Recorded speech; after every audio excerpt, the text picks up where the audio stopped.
caste and gender-based discrimination and social exclusion are considered the biggest hindrance in poverty reduction efforts in India.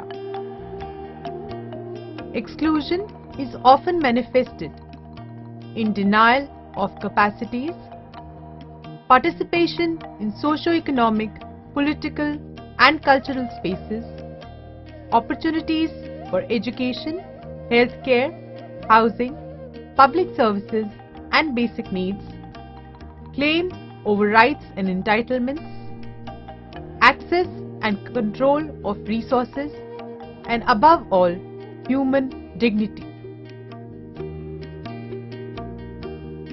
Inclusive and accountable development approach can ensure effective public services delivery.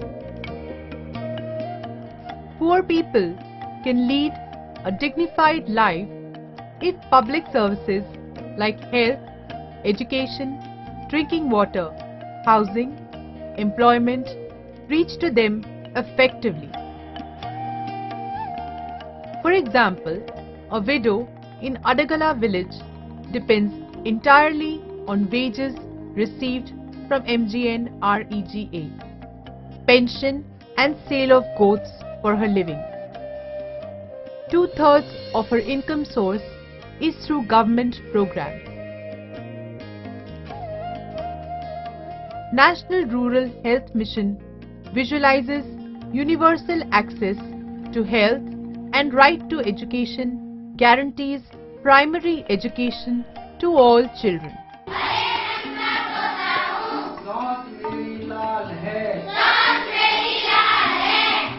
Anganwadi provides nutrition services to pregnant women and children to prevent malnutrition. Midday meal scheme seeks to reduce student irregularity and dropout besides supplementing their nutrition. Janani Suraksha Yojana aims to reduce mother and child mortality through institutional delivery. These acts and schemes have the potential for impacting poverty and human development indicators. A lot of public money is spent on them. There are provisions for their planning and monitoring at the community level. However, people are dissatisfied with their present state.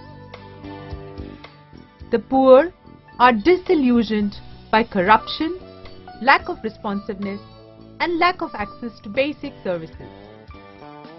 They are struggling to make their voices heard.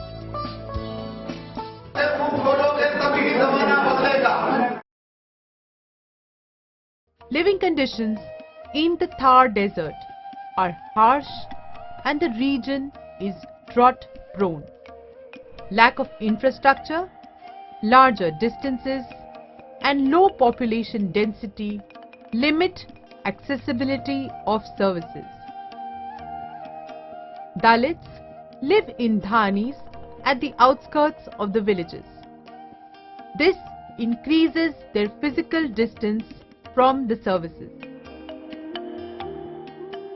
Social and political discrimination worsen the situation. A survey of 3,000 Dalit households in 2010 found that none of the children had been vaccinated in 1/5 of the villages. Only 1/10 of eligible households received social security benefits.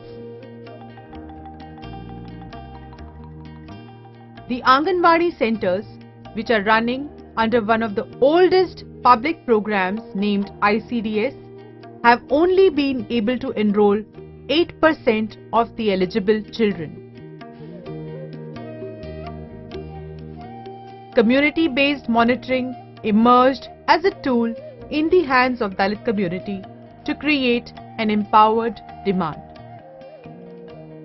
This audiovisual documents the process of community-based monitoring, a social accountability tool piloted in 50 remote villages of the Thar desert. 2,500 households are tracked for access to basic entitlements. The process can be divided into 8 steps.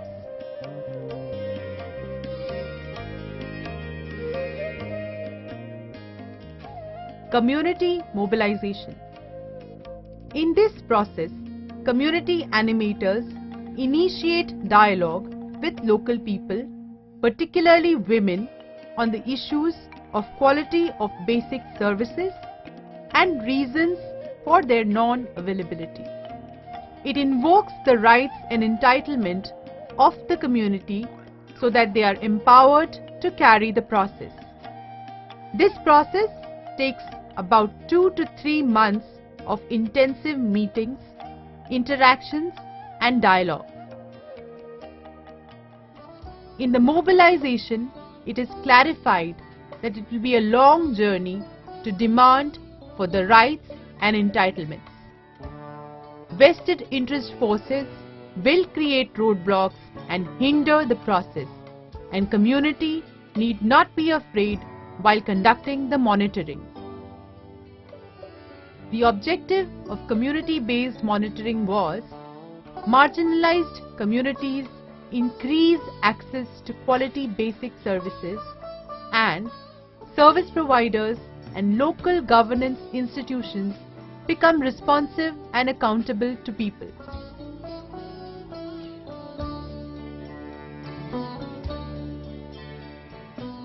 Participatory mapping of services. Village meetings are held to map out all the existing services and take a consensus about the services that are to be monitored based on their priority. All village level priority areas are prioritized at the cluster level to develop a common framework for data collection, analysis, sharing and learning. In our monitoring of basic services, therefore, 6 services are taken into account. The first, mother and child institutional health care. Second, nutritional supplement provided through Anganwadi centers. Third, food distribution to Annapurna and Antyodaya beneficiaries in public distribution system. Fourth, enrollment to primary school. Fifth, widow, old age and disability pension under social security schemes. And the 6th, entitlements under Mahatma Gandhi National Rural Employment Guarantee Act.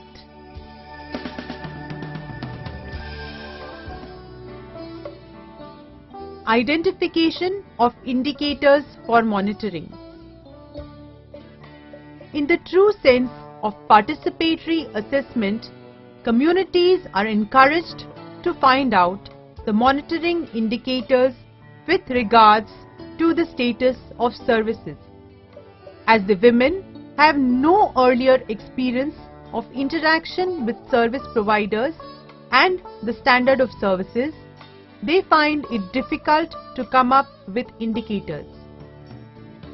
As a part of this process, the women leaders were taken for exposure visit to local community health centers, sub-centers, PDS outlets, Anganwadis and primary schools. During these exposure visits, the women interacted with the service providers as well as the service receivers.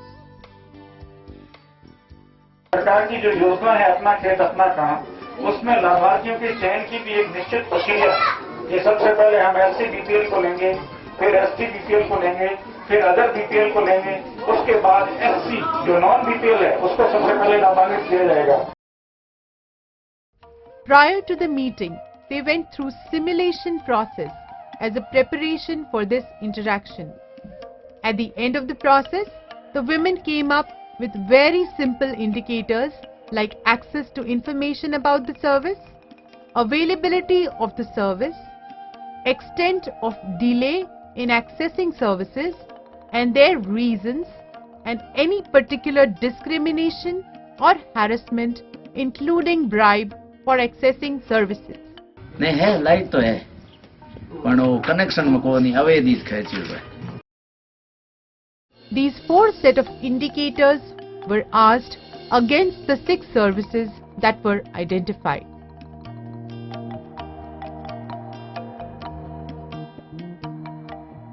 Stakeholder analysis. Stakeholder analysis is a crucial step in the design of any social accountability initiative. In the community meeting, all the stakeholders were put into Venn diagram in terms of their influence over a particular service. Each stakeholder is placed with reference to their facilitation role. More facilitating stakeholders are placed close to the community, and least facilitating or obstructing are placed farther from the community. This exercise provided insight to the community about the reasons of a particular behavior and attitude of different stakeholders, and it enabled them to develop a strategy for future interaction.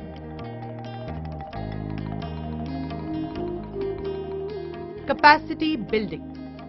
Capacity building was repeated at various stages. Trainings used participatory adult learning methodology. It was important to ensure that civil society organizations remained facilitators and did not become implementers. 2 selected women community leaders from each village were oriented on the need, objectives, indicators, and process of the monitoring exercise, and they became the point person. आपण येतो तो सगळा याद करा दियो कैसे लुगाइयो, लेकिन आ बात अपन कोई सिखाई कि अपन नागरिक अपन कोई सिखाई होगा भारत देश का नागरिक. अगर आ बात कोई अपन सिखा दे तो अपन अधिकार लेना शुरू कर.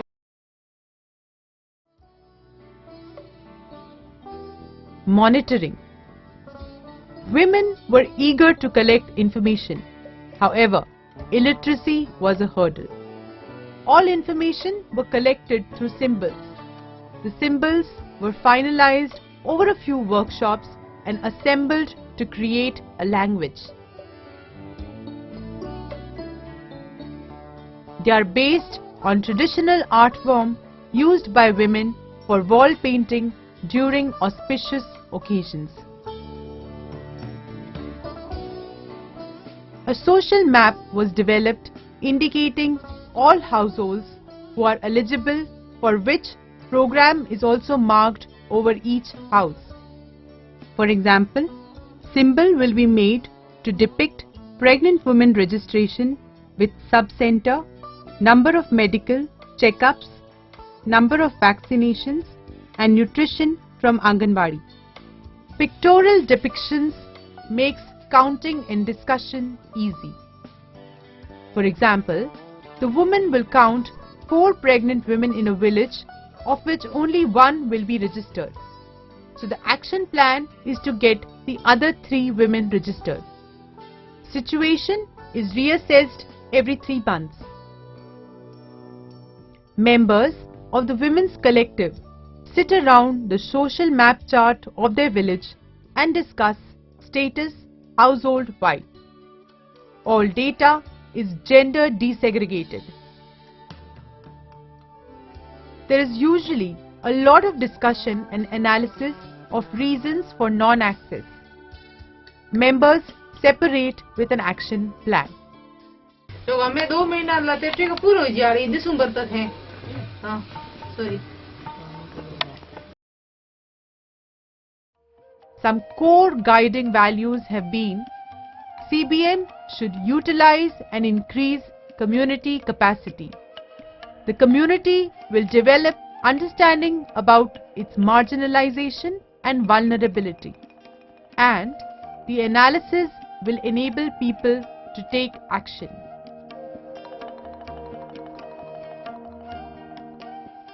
Negotiation with government officials. the women leaders carry their monitoring information to the local authorities for redressal of their grievances as well as make suggestions to improve the service delivery. The most crucial and challenging element is to elicit a response from public officials. Initially, negotiation processes were not receiving much response. However, regular meetings of the community members have made a change in the behavior and attitude of the officials. At times, women leaders also tell their stories to the local media. The women are ready to conduct a Jan Sunwai if their cases remain pending for a long time. कम से कम 7 दिन के अंदर ये समाधान बिल्कुल होगा। Institutionalization. The institutionalization of CBM process can be attained by coordination and convergence of various processes at the community and service provider level. While the community is involved in critically assessing the services, it also needs to understand practical difficulties of the state actors who are responsible for service delivery. Along with empowered community voice to demand quality services, there is also a need to enable the service providers to deliver better. Overall, enabling environment needs to be changed, keeping people at the center. During the community monitoring process, the women collectives have endured and strengthened.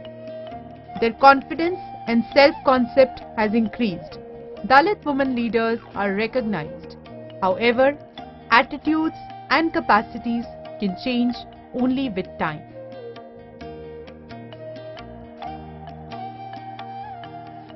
Recognition of rights and the responsibility to demand is creating social capital. Access to service providers and relevant government departments has increased. New spaces for dialogue foster social inclusion of Dalits. In October of 2012, 89 Dalit women leaders attended Gram Sabha for the first time and presented applications demanding construction of 986 rainwater harvesting tanks for the needy under MGN REGS. People are now conscious that they have to take receipt for work demand and plan in advance to avail 100 days work guarantee.